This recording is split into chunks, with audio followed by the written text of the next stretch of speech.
Hello again, and welcome to our final lecture. I'd like to do two topics today in this lecture.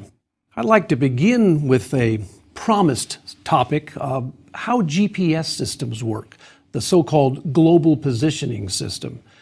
And we'll spend some time talking about how these magic devices can tell us where we are on the Earth. And then in the second half of the lecture, I'd like to whet your appetite a bit and give you a taste of calculus. We'll look at a very famous problem in calculus called the tangent line problem. And this problem will use a lot of the pre-calculus skills we've developed so far in this course. So what is the global positioning system? What's the GPS system? It's a system of 27 orbiting satellites around the Earth. And at any one time, 24 of them are active and 3 of them are backups in case one of them breaks. And if you have a GPS device in your hand or in your automobile, at any one time, that device has contact with at least 4 of those orbiting satellites. And those satellites send off signals. And the GPS device receives those signals and is able to calculate the distance from the satellite to the device. And magically, or not magically, using mathematics, the device is able to calculate the precise location where you're standing.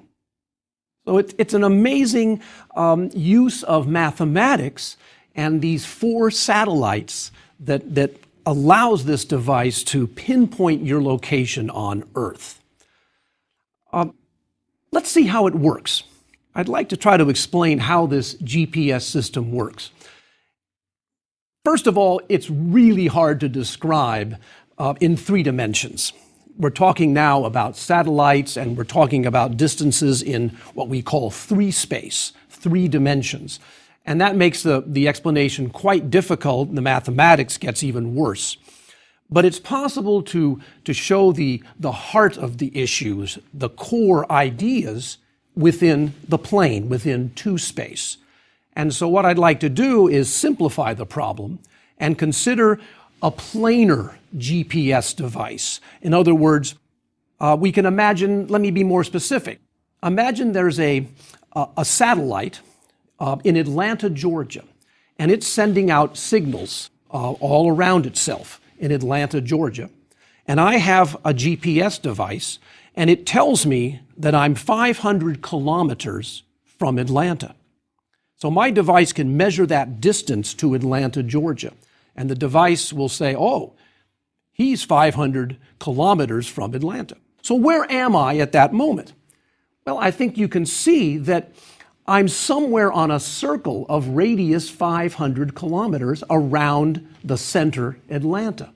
So I know somewhat where I am. The device has given me some information as to my location. But now let's take it another step. Suppose there's a second satellite, let's put it over there in Jacksonville, Florida, near my hometown. And suppose that satellite sends a signal to my GPS device, and suppose it says I'm 90 kilometers from Jacksonville. So the device is now receiving signals from 2 different satellites, 500 kilometers from Atlanta, 90 kilometers from Jacksonville, Florida. Where am I? What can the device conclude with this new information? Well, let's look at a picture. Here is that circle of radius 500 around Atlanta and the other circle of radius 90 around Jacksonville, and we see they intersect in 2 points. So we've really narrowed it down, haven't we? My location is one of those 2 intersection points, isn't it? I'm in one of 2 spots now. How can we find out where I am? Well, let's take a third satellite. Remember, in the global GPS system, there are 4 satellites. We need 3 here in the plane to fully pin down my location. So let's assume there's a third satellite sending off signals from Tampa, Florida. And suppose it says that I'm 200 kilometers from Tampa. Okay, now we've got 3 circles, don't we? We have the large circle in Atlanta, the smaller one with center in Jacksonville, and a third circle in Tampa. And my device is telling me the distances to each of those centers, each of those satellites. And there's one intersection point now. That's my exact location that the device calculates. And I've fixed this problem, so it's actually my hometown, Gainesville, Florida. I think you can see sort of how this works now. We have to do some intersecting of circles in order to find out our location. And that's kind of the magic that goes on inside these GPS devices. We have to find the intersection points of a system of circles. In the global positioning system, you would have a system of spheres, and you can see how complicated that could be. So let's actually do an example. Let's pin some numbers down and have fun with a particular example. And as we do this example, you'll see some of the pre-calculus skills that'll come into play as we carry through the calculations. We'll be talking about circles. We'll solve some equations, and we'll do some graphing. All of these skills we've been developing in this course. Again, I'll set up an example with fairly nice numbers.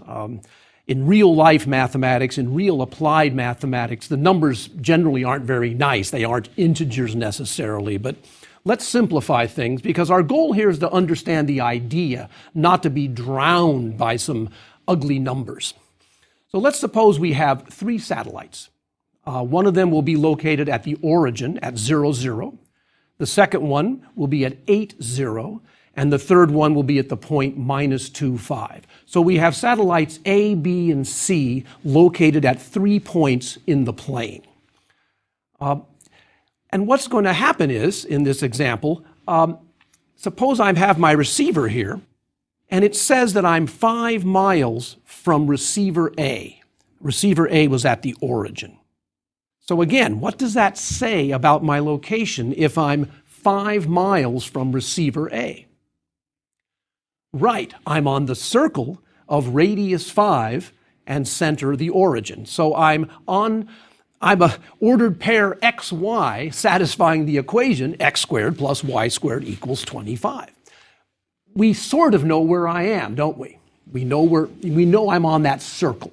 Okay, but there are 2 more satellites to work with here. Suppose the receiver also says that I'm 5 miles from receiver B. And let's add in also that the third receiver tells me I'm 10 miles from it. So I'm 5 miles from B and 10 miles from C. That's what that GPS device can measure. It can measure the distance to those satellites. So what does it mean to say that I'm 5 miles from B? You'll remember that B had center 8, 0. It was on the x-axis. And if I'm 5 miles from it, then I'm somewhere on the graph of the equation x minus 8 quantity squared plus y squared equals 25. So I'm on that circle too. And furthermore, that third satellite says I'm on the circle x plus 2 quantity squared plus y minus 5 squared equals 100. That circle was radius 10. So what do we have to do now? My location is pretty much pinned down because I'm on the intersection point of 3 circles. We have 3 circles here, and I am the intersection point, the unique intersection point of those 3 circles. Here you can see a picture of those 3 circles, and then you see that they intersect in exactly 1 point. Well, let's do the algebra to find that intersection point in this example. This will be kind of fun because we'll be doing some pre-calculus skills that we learned to love in this class. So why don't we consider the first 2 circles, x squared plus y squared equals 25, and the second circle, x minus 8 quantity squared plus y squared also equals 25.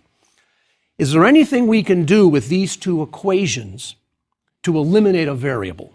What can we do to simplify the situation here? Well, one idea would be to subtract the 2 equations. And if you subtracted them, the y squared term disappears, doesn't it? Equivalently, you could do this. In the first equation, you could solve for y squared and then plug that into the second equation. That would be equivalent to what I'm going to do. I'm going to subtract the two equations.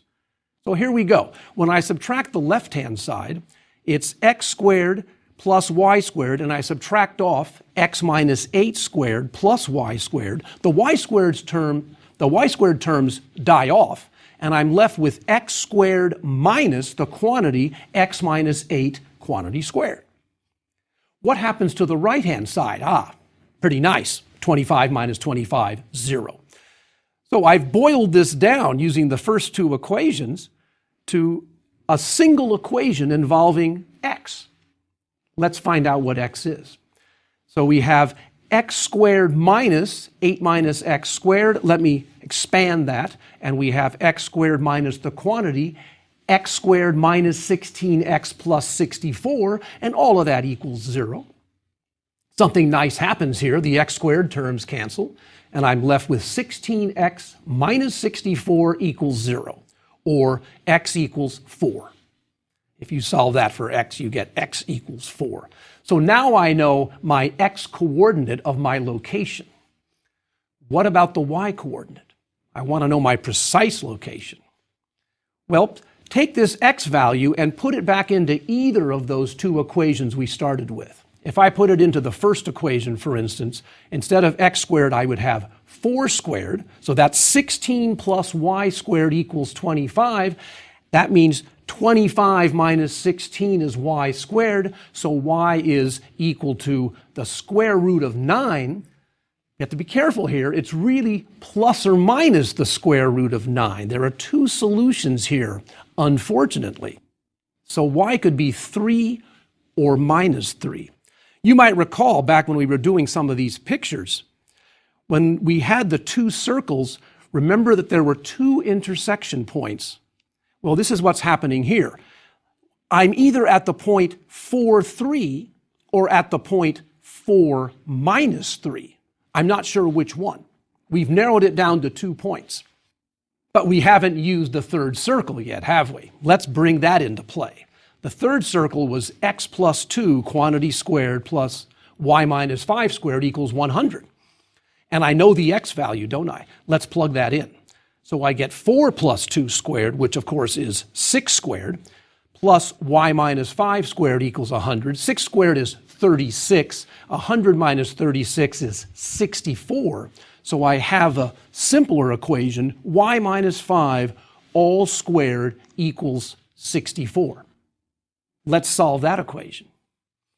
And there's a couple of ways of doing it. You could expand y minus 5 squared and then bring the 64 over and get a new quadratic equation that you could factor. But let me show you another trick. Take square roots of both sides. And so y minus 5, that's the square root of y minus 5 squared, is plus or minus the square root of 64, or plus or minus 8. It could be minus 8, it could be plus 8. Let's analyze both of those answers. If it's the plus 8, then the equation is y equals 5 plus 8, or 13. That wasn't one of the points that we had under consideration. What about the other value? What if it's y minus 5 equals minus 8? Then it's y equals 5 minus 8. Whew, that's minus 3. That was one of the 2 points under consideration. That's my precise location. The unique answer here is the point 4 minus 3. That's the intersection of those 3 circles. And again, the idea of the global positioning system in space is in principle similar to this, except instead of intersecting circles, you have to intersect spheres. And the computations can be a lot messier. But I think you see in a vague way how GPS devices work. Okay, what now? Well, as I said at the beginning of the lecture, I'd like to turn and look a little bit at calculus. Remember, the name of the course that you're finishing is pre-calculus. And there's a reason for calling it pre-calculus, because the material we've studied prepares us to take calculus. And I'll bet you're saying to yourself, well, what is calculus? Why should I take it? What is it? So let me give you a taste as to what calculus is all about, and then we'll actually do a specific example of a very important calculus problem. So what is calculus? And many people say the following, that it's the mathematics of change, of motion. And I like to illustrate that with the following example. Suppose I'm driving from Atlanta, Georgia, I'll use Atlanta again, and over to Miami, Florida. And that trip's about 600 miles. And suppose it takes me 10 hours to drive that in my car. What's my average velocity? I did 600 miles in 10 hours. 60 miles an hour was my average speed, my average velocity on that trip. But what did my speedometer show as I was driving to Miami? Well, it didn't always show 60 miles an hour, did it? It was up to 70, down to 50, etc. Well, calculus talks about that instantaneous velocity, the kind of velocity that a speedometer shows. Calculus is the science of motion, and it's not necessarily just averages, but rather instantaneous motion. There are many, many applications of calculus. It's a tremendously broad field. You'll see applications in all the sciences, engineering, many of the social sciences, business, geology, all over the place. In fact, some of the problems we did in this pre-calculus course are extended in a calculus course. You might remember we talked about carbon dating. Well, in a calculus course, you would talk more about carbon dating. We talked a lot about compound interest in this course. And in calculus, you can continue that discussion of finance. We talked about motion. Remember, we talked about vectors and vector-valued functions, functions that have both direction and magnitude. Well, that can be extended to calculus.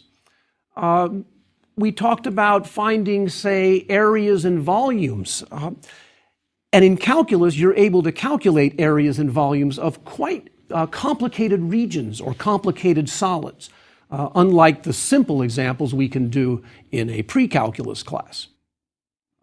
Another example, we know in pre-calculus, we can calculate the distance between 2 points, the length of the line segment joining 2 points. Well, in calculus, you can actually calculate the length of a curve. Kind of neat. You can calculate you have a complicated curve in space even, and you can figure out its length using calculus. Volumes of spheres and cubes are very simple in pre-calculus, but in calculus, you can find volumes of very odd-looking solids. And to lead into the problem I'd like to focus on now, in pre-calculus, you can calculate, say, the tangent to a circle. If you have a circle, you could draw a radius out from the center, and the tangent line is perpendicular to that radius. So that's a pretty simple idea of a tangent line. Notice that it touches the circle just once. Well, how would you find the tangent to a more complicated curve? Not necessarily a circle, but perhaps, say, a parabola. And that's the problem I'd like to look at. I'd like to look at how you find the tangent line to a parabola. And in a minute, we'll be very specific as to the parabola under consideration. But before I begin, let me add that this tangent line problem is a classic problem of what's called the differential calculus. And it's the foundation of a concept called the derivative. This will illustrate a lot of core ideas of calculus, but better yet, we'll see as we develop this how pre-calculus comes into play. We'll talk about slope of a line, equations of lines, the behavior of functions, factoring. All of these ideas will come into play as we develop the tangent line to a parabola. Let me add that this problem is fairly new in the history of mathematics. It was around the 1600s that mathematicians began to study how do you find the tangent line to a curve. And in fact, Leibniz and Isaac Newton, Gottfried Leibniz and Isaac Newton, were the so-called founders of calculus. They really put a lot of the calculus ideas together that were floating around in the 1600s. And they formalized this tangent line problem. So let's do it. What is this tangent line problem? Again, the tangent to a circle is pretty easy to describe, isn't it? It's a line perpendicular to a radius and touches the circle just once. So how would you find the tangent to a parabola, say, or any other curve, but let's focus on a parabola. In fact, let's take my favorite parabola, y equals x squared. And here you see a picture of a tangent line drawn to that parabola. It touches the parabola once and only once. How would you find the equation of that line? Let's be very specific. Let's really be specific. The curve will be y equals x squared, and I'll select a point, the point 2, 4. So let's call that point P. It's on the curve, coordinates 2, 4. This problem, by the way, is my favorite problem. Every time I teach calculus, I do this problem. I do it right in the beginning of the course, and in fact, I do it pretty much the way I'm going to do it right now. We're going to find the slope of this line and then its equation. And as we go through, again, we'll mark those moments when pre-calculus comes into play. Here's a picture of what we're looking for. We're looking for the equation of that tangent line that comes in and just kisses the curve at the point 2, 4.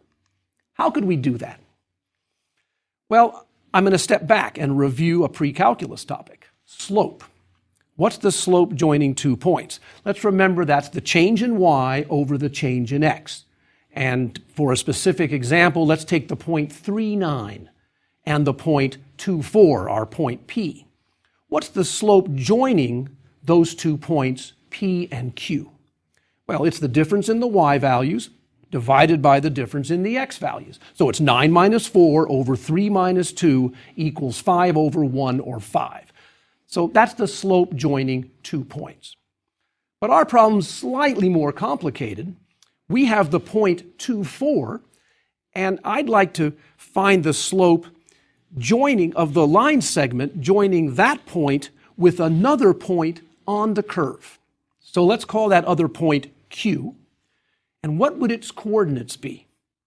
Well, if it's on the curve, if its x coordinate is x, then its second coordinate, its y coordinate, would be x squared, because it's on the curve, y equals x squared.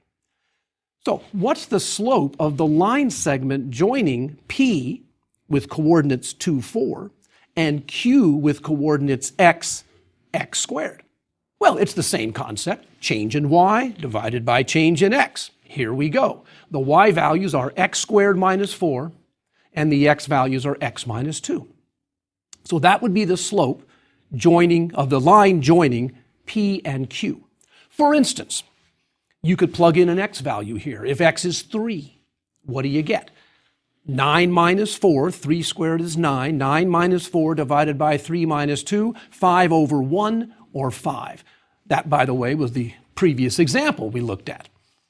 So for every x value, except for 2, because you can't divide by 0 in math, can you? But for every other x value, you could compute the slope of that line segment PQ. Let's do it. Let's compute that slope for various x values. And I'm going to start selecting x values that get closer and closer to P, closer and closer to 2. Here we go. If x is 3, what's the slope? Well, we just did that. The slope is 5. What if x is, say, 2.5? So I'm getting slightly closer. Well, you would plug 2.5 into that formula, and the answer comes out to be 4.5. All right, let's get even closer. How about 2.1? Now my x value is very close to 2. What's the slope? It turns out to be 4.1. All right, let's really push it. How about 2.0001? I am right next to the point P now. Q is right next to P. What's the slope? Well, you would plug it in, and you get 4.0001. And how about on the other side? Suppose I'm approaching P from values less than 2, say 1.9999. Well, plug that number into the formula, you get 3.9999. So I ask you the fundamental question here now. What do you think the slope is at 2? Or in other words, what number are we getting really close to here when we calculate these slopes? I think it's pretty obvious, isn't it? We're getting closer and closer to 4. And calculus tells us that the slope of the tangent line at P is 4. That's the slope of the tangent line. So again, as x gets closer to 2, the slope of PQ gets closer and closer to 4. Okay, algebraically, you can see how this works by noticing that the equation x squared minus 4 over x minus 2 can be simplified. You can factor the x squared minus 4, pre-calculus, into x minus 2, x plus 2, divided by x minus 2, and you get that the slope is x plus 2, as long as you remember that x cannot equal 2. And again, you see that as x gets nearer and nearer to 2, that slope gets nearer and nearer to 4. And you might remember that we saw a notation earlier in this course using limits. So let me show you that notation once again. We were talking about x squared minus 4 over x minus 2, and we were asking what happens as x gets closer and closer to 2. Well, that's called the limit as x approaches 2 of that rational function. Remember rational functions? Of x squared minus 4 over x minus 2, that simplifies to the limit of x plus 2, it equals 4. So the slope of the tangent line at 2 is 4.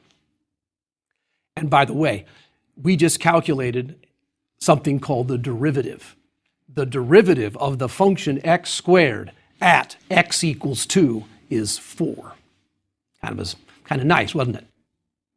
And once you know the slope, the game's pretty easy to find the equation of the line. You know a point, you know the slope. Using our pre-calculus skills, we can use the point slope formula, y minus 4 equals 4 times x minus 2. The y minus 4, that's the difference in the y values. X minus 2 is the difference in those x values. The 4 in front there is the slope. You simplify that to 4x minus 4. And here's what I invite you to do with your graphing calculator. Graph the parabola x squared and that straight line 4x minus 4. And you should see a picture much like the one here. You'll see that the line goes up and just touches the parabola at a single point and then keeps going. And if you zoom in at that point of tangency, you'll observe that after a while, you won't be able to distinguish between the curve and the line. They're very, very close together. So again, this is a typical problem of calculus, and as I said, it's a problem I love so much that I tend to do every time I teach calculus. So let me finish by first saying bravo, congratulations. You finished a pre-calculus course. And in my teaching experience, the hardest part of calculus is often the pre-calculus. And I think now, having gone through this course and hopefully worked a lot of problems in the workbook, you're ready to take a calculus course. And I encourage you to do so. In fact, some good news, the teaching company has calculus courses. And if you were able to how should I say it? If you enjoyed my presentation of this pre-calculus course, I invite you to continue with me in my teaching company calculus course. And finally, let me close by saying a very heartfelt thank you. Thank you very much for joining me on this journey through the field of pre-calculus.